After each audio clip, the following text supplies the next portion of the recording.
the Cavalcade of America.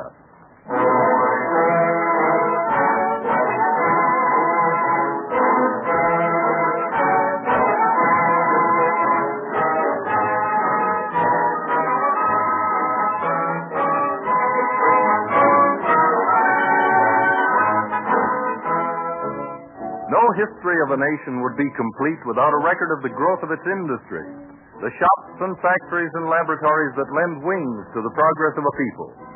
Such an enterprise is DuPont, one of America's earliest.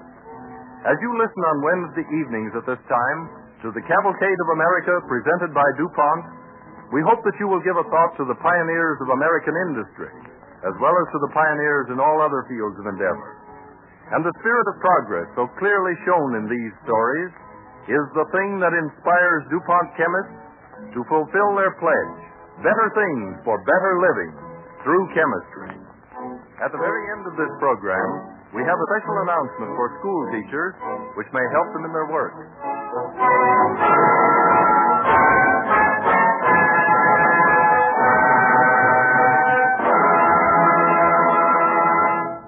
This evening's first story begins in the early 18th century in colonial America.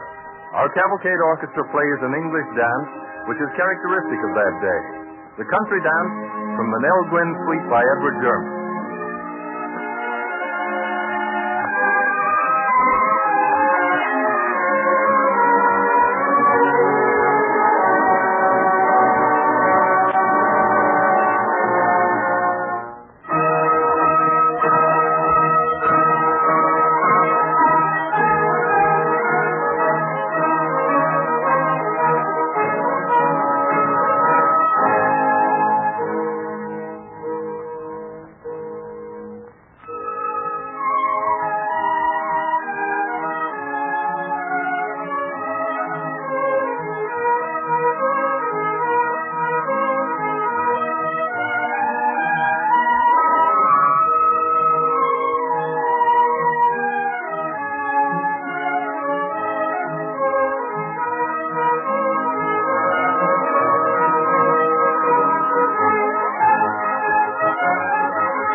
In the ranks of the American cavalcade marched the direct lineal descendants of the great builders of the world. The pyramids of Egypt, the public baths of Rome, the Gothic cathedrals, and now the soaring steel towers of the modern skyscraper. In 1724, the Guild of Master Craftsmen, known as the Carpenters' Company, was formed. Then, 5 years later, important business comes before the legislature of the Commonwealth of Pennsylvania. Order. It is now in order to hear from the Special Commission for Building a State House to accommodate our Pennsylvania legislature. Mr. Hamilton, have you anything to report? Yes, Mr. Speaker. In accordance with the petition of the people of Philadelphia and the resolution of this body, I have prepared designs and plans for a building to house the legislature. Are you ready to submit it to the Assembly for consideration? I am, together with an amendment to the bill now pending for appropriation of money necessary to carry out the construction. What will His Excellency permit us? Only £2,000. Well, at least we can begin on that. Just as soon as the bill is enacted into law. I move the commission be appointed trustees for building the State House according to the approved design. Why are we not allowed to see the plans before approval? It seems to me... I second the motion. The commission recommends... Order! Gentlemen, order!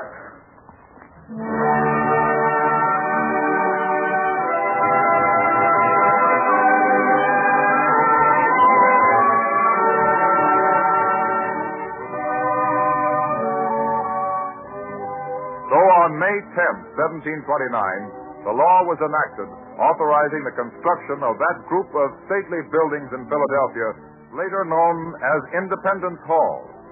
Edmund Woolley, master carpenter, and his skilled assistants, joiners, masons, plasterers, and glazers, toiled skillfully and cleverly to bring Andrew Hamilton's designs to perfect realization.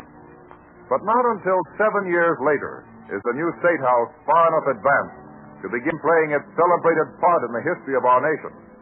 Autumn, 1736.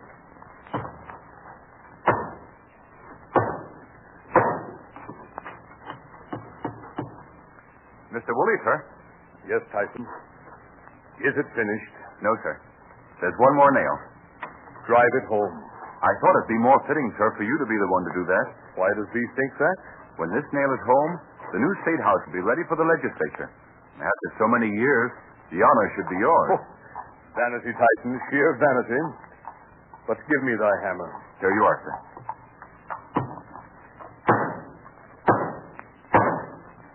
There. 'Tis done. Completed at last. Only the main building, but the wings and the tower, it needs a good tower. And the bell. I think it's wonderful just as it stands, Master Woolley. Sure, there's nothing so fine in this part of the world. Nothing finer was being built when last I saw London. To be master carpenter of this fine State House must make you very proud, sir. Proud? Oh, tut, Tyson. Pride goes before destruction and a haughty spirit before a fall. Yes, sir, I meant no offense. Oh, I take no offense. Thou art a good workman, and I thank thee for standing with me all these years. 6 years, sir. Aye, so it has been. So now I may join the Carpenters' Company. Well, thee knows well only a master carpenter is eligible for membership in our guild. I've been a carpenter 6 years. I'm eligible. Why, so thee is. Oh, time is a hasty wanton. And now I'm eligible for one thing more. Verily? What now? For the hand of Miss Prudence. What? Why, my daughter's only a child. Besides, I've set my heart she'll wed with only a master craftsman. But, sir, now I can be a master. And thee owns the land here. And thee is not one of the Society of Friends. I'm afraid not, sir. But I own land in England. I like thee well, Tyson. But I could not consent to see Prudence go back to England. Or marry out of meeting. But surely, sir, unless there is someone else... But it would seem there is. Yonder she comes now with young Coleman. Bob Coleman. Why, he's an ironworker. Aye, but a master craftsman and one of our friends' meetings. Good morrow, Father. How does it today? Prudence, child, I do not think it seemly for thee to be here.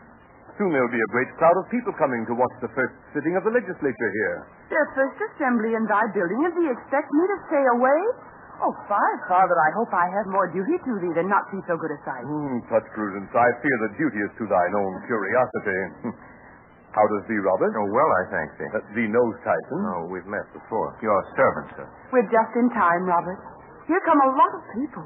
Well, how bright they look, all silks and satins. Tut, Prudence. Well, Mr. Woollister. I see you are ready for us in time. Yes, friend Hamilton, I hope the legislature prospers well in a new meeting place. I hope our laws are as good as our design. Well, our work is honest and our materials sound. It ought to grace this fair province many years. Look here, Benjamin. Yes? Look at these hinges on the doors. They are uncommon handsome, are they not?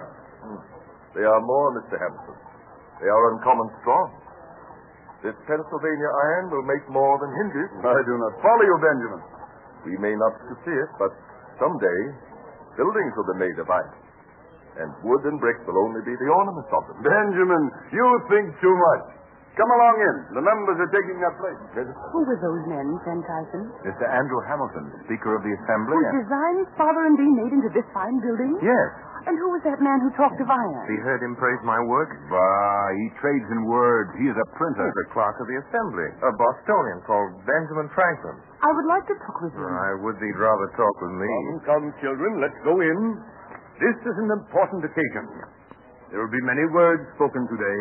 Will you sit by me, Prudence? No, by me if you would see better. We carpenters had first place here today. I'll sit between thee both, behind my father. The Assembly of the Province of Pennsylvania will please come to order.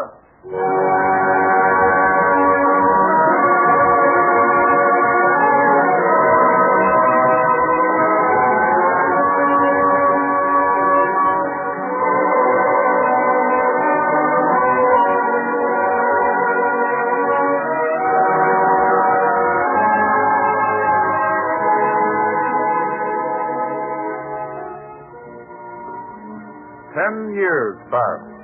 The east and west wings of the State House are finished, and the tower with its courtly staircase is topped by a fine belfry. Isaac Norris, Speaker of the Assembly, ordered a bell of 2,000 pounds to be cast in England. When it was first rung, it cracked.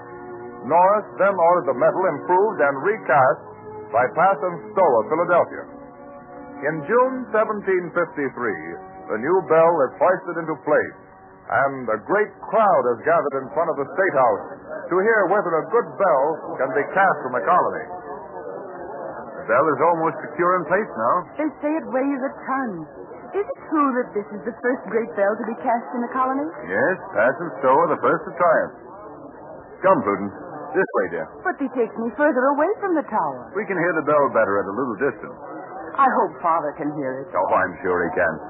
I remember years ago he said there'd be a tower and a bell someday. Oh, it makes him happy to know the State House is finished at last. Yes, it would have made him happier if you had married Coleman instead of me. Nay, John.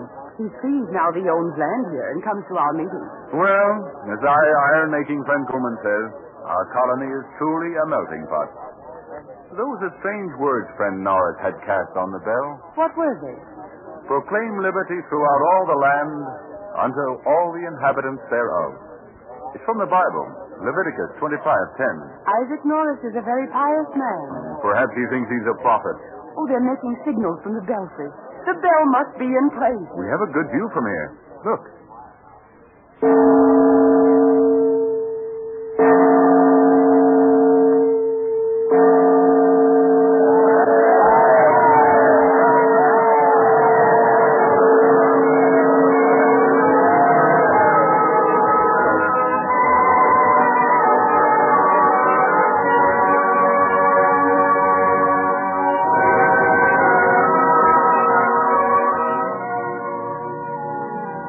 In that beautiful State House 23 years later, on July 8, 1776, the American colonies determined to maintain their right to self-government, declaring they are, and of a right ought to be, free and independent. This, one of America's first achievements in architecture and building, stands today as the shrine of American independence.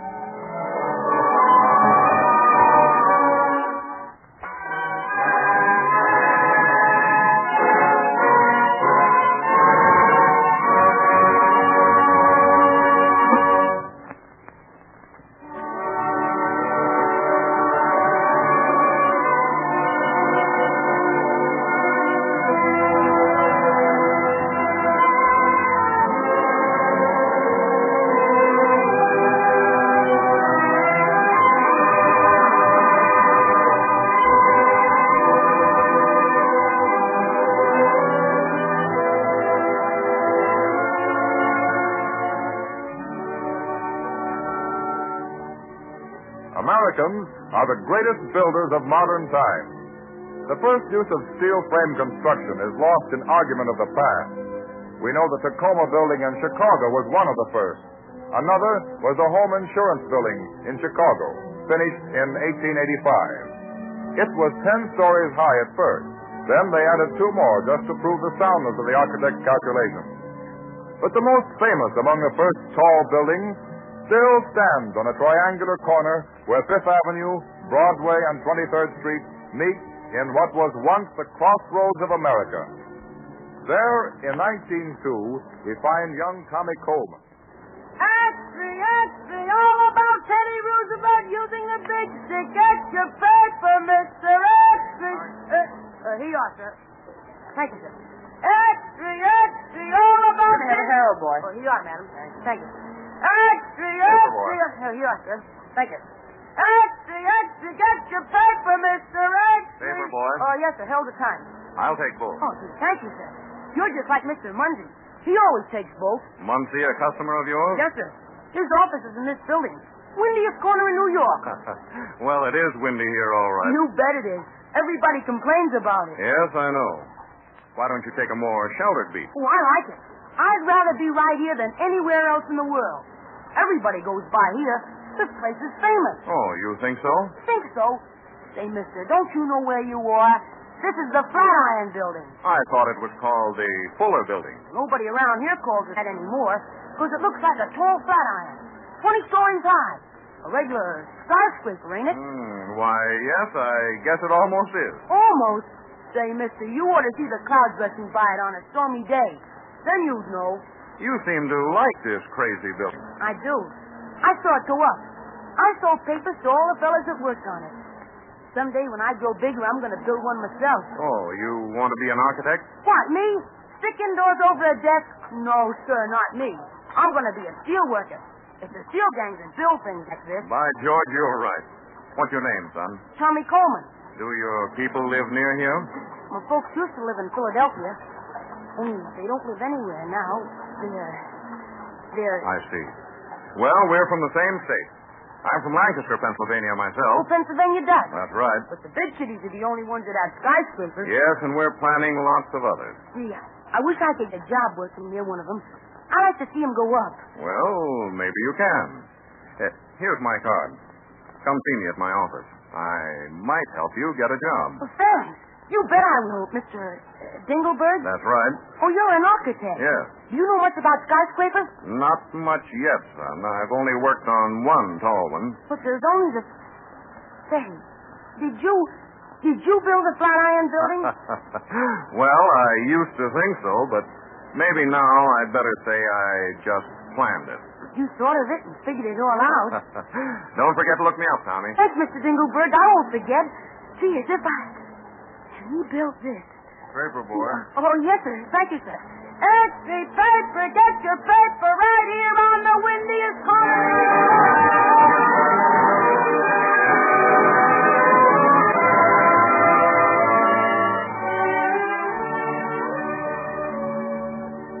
As the years went on, young Tommy Coleman became a steel worker, caught hot rivets in a bucket high above the sidewalks of New York, until finally, in 1930, we find him talking with his wife. Oh, Tom, I made you late, and you a gang boss. Well, that's all right, dear. My gang will be on the job, all right. Now, you go on home and take it easy. But my job. You telephone them you can't come back. But I can't quit my job. Well, you've got to quit it, dear. The doctor said you couldn't work another day. Now, no more talk. I'm late, darling. You will go home, won't you? Yes, Tom. If you'll feel better about it. Oh, I will feel better. The doctor says you're sick, Mary. You've got to take it easy. I hate to scare you, dear, but gee, I don't know how I'd get along without you. Is it as bad as that? Yeah. Gosh, how that building does grow. More than a story every day. What are they going to call it? The Empire State. It'll be tall as any of them, won't it? Oh, it'll be much taller. It'll be the tallest building in the world. And I'm helping to build it. Well, here's the horse, dear. I gotta go up with the next load. Good luck, Tom.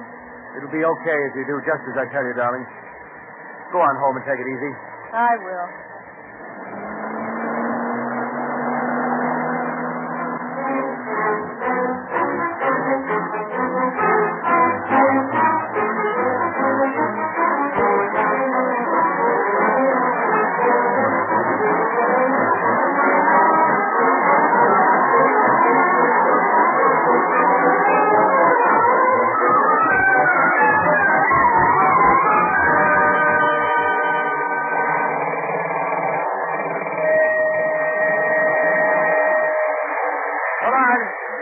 it down. Yeah, glory be.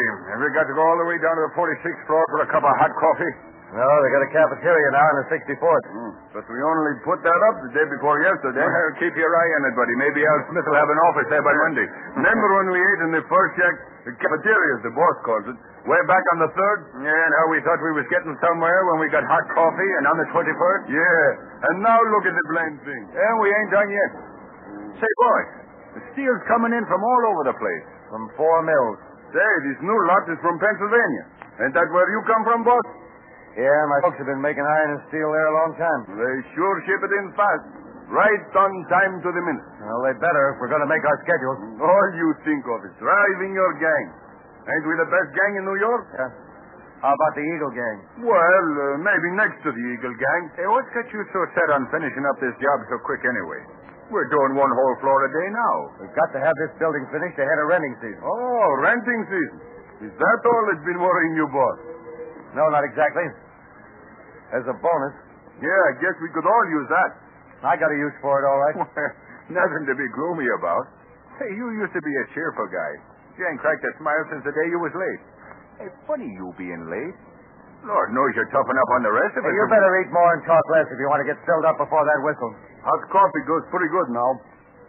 Think we'll be finished before cold weather? Yes. Almost to the top now. We can't finish any too soon for me. Nor me. I need a vacation. Where are you going, boss? I'm not going anywhere. My wife. Yeah? Where are you sending her? Up to medical center. Oh, the medical center. I worked on that job. Good job. Lots of steel. But it's a heck of a place for a vacation. Shut up, you. Can't you see it ain't no picnic? Yeah, that's right, boys. It's an operation. She's got to have it or she'll die. Gee, that's so. I didn't know. Guess it costs a lot of dough, eh? You said it, Tony. Plenty. That's why I want to beat the record and get part of that bonus. Well, you can count on us, boss. Every gang of it. Oh, thanks, boys. All right. Come on, boys. Let's go.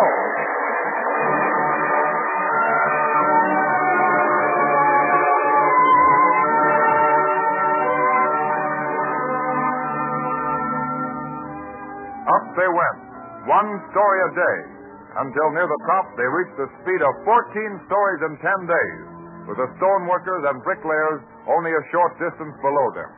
3,400 men at work above half a city block. The top rivet nearly a quarter of a mile above the sidewalk. 60,000 tons of steel put in place in only 6 months. 102 stories high, a record for all time. The rivet gangs and their bosses deserve their reward for work well done. But for Tom Coleman, it means an anxious vigil at the New York Medical Center. Nurse, Yes? will it be much longer? Oh, it hasn't been long. Seems long to me. I think they're bringing her out now. Oh. Well, doctor. Oh, you mustn't go in. Oh, but I gotta go in. Wait here, please. It might be fatal. All right. I'll wait. They're going to take her back to her room. Well, can I see her as she goes by? Yes, but stand back, please. They're bringing her out. She looks so still. She's still under the anesthetic. Was the operation all right?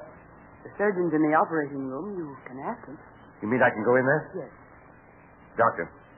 Doctor. Yes? My wife. Will she live? Of course she will. The operation was a success. In time, she should recover full health. Oh, say. Yeah, that's great, isn't it? Thanks, Doctor. Thank you. Excuse me, please. Oh, look out, look out. Don't bump into that tray of instruments. Oh, I'm sorry. Perhaps you'd be interested to see the instrument that did the trick. This one. You mean that little knife? That's the thing that saved my wife? Yes. New technique, especially for this delicate operation. Oh, I see. Do you mind, can I see it? Certainly, but be careful. Yes. This little gadget. Look, will you?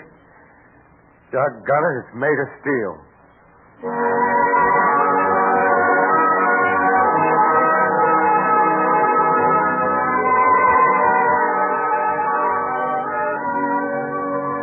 Workers in steel, raising high against the stars new temples for a newer and finer life. Brave, hardy men, with a noble heritage. Builders of an empire in the sky. Builders of steel tools to cut our way into the secrets of the future. Builders of steel, we salute you, heroes of the American Cavalcade.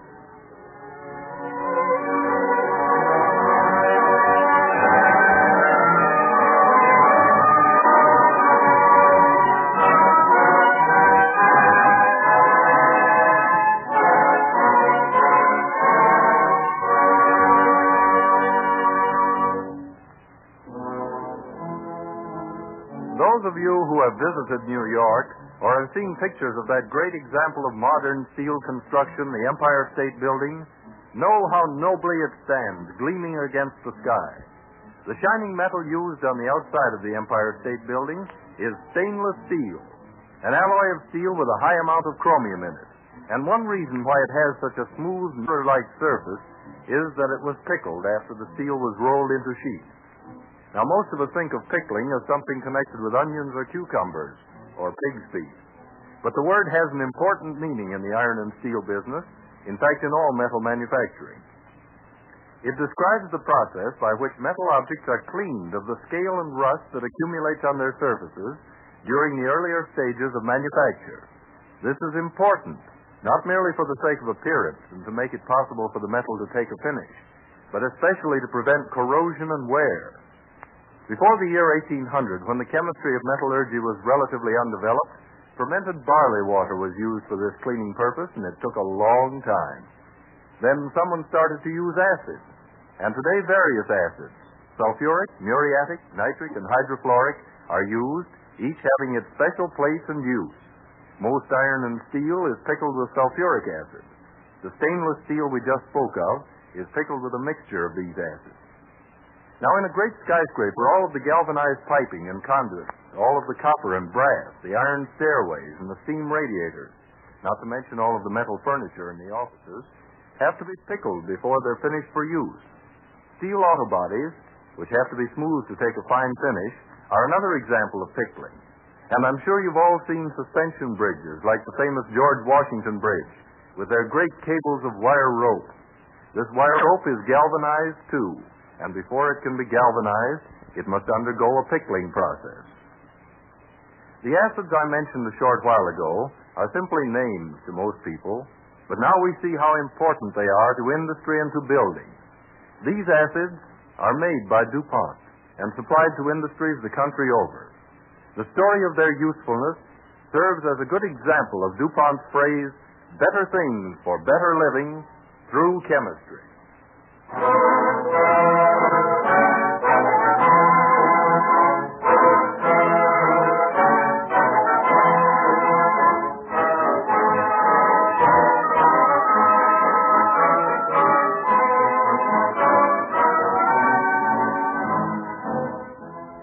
Now we have a special message for school teachers.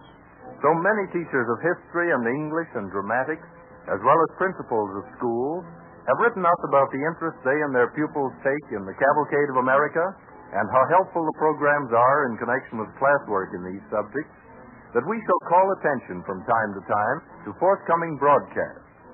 Next week's program, entitled Speed of Words, deals with the progress of communication from the days of clipper ships and the Pony Express to the present day of radio. We urge teachers to recommend it to the students. Next week, at this same time, the Cavalcade of America, presented by DuPont.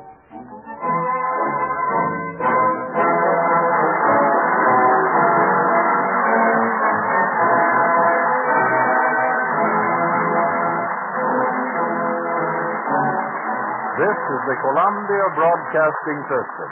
A news bulletin from the Press Radio Bureau, New York. The borough of the Bronx and sections of Upper Manhattan are without light as a result of a fire in an uptown electric powerhouse early this evening. Service has been restored in the Bronx and some sections of Manhattan. When the service stopped, street lights went out and industrial plants within the area were idle. Service on the independent subway system as far south as Columbus Circle was halted. This news is from the Press Radio Bureau. Further details will be found in your newspaper. WABC, New York.